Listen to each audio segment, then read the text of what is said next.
नाज़रीन, लाहौर में मीनार पाकिस्तान ते जमात इस्लामी जे इज्तिमा जो अॼु टियों ऐं आख़िरी ॾींहुं आहे।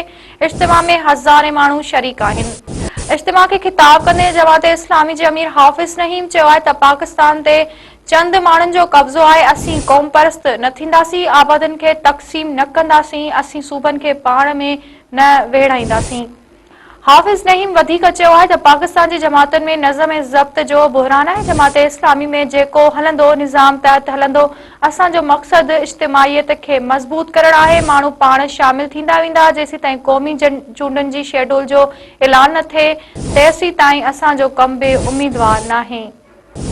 नाज़रीन, असां वाक़ई हिकु भेरो हींअर अहम ख़बर ॾेई रहिया आहियूं त लाहौर में मीनार पाकिस्तान ते जमात इस्लामी जे इज्तिमा जो अॼु टियों ऐं आख़िरी ॾींहुं आहे। इज्तिमा में हज़ारे माण्हू शरीक आहिनि।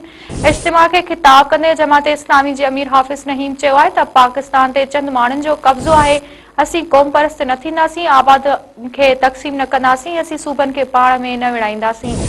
हाफ़िज़ नईम वधीक चयो आहे त पाकिस्तान जी जमातुनि में नज़म ऐं ज़ब्त जो बहिरान आहे। जमात इस्लामी में जेको हलंदो निज़ाम तहत हलंदो। असांजो मक़सद इज्तिमाइयत खे मज़बूत करणु आहे। माण्हू पाण शामिल थींदा वेंदा जेसीं ताईं क़ौमी चूंडनि जी शेड्यूल जो ऐलान नथो थिए, तेसीं ताईं असांजो को बि उम्मीदवार नाहे।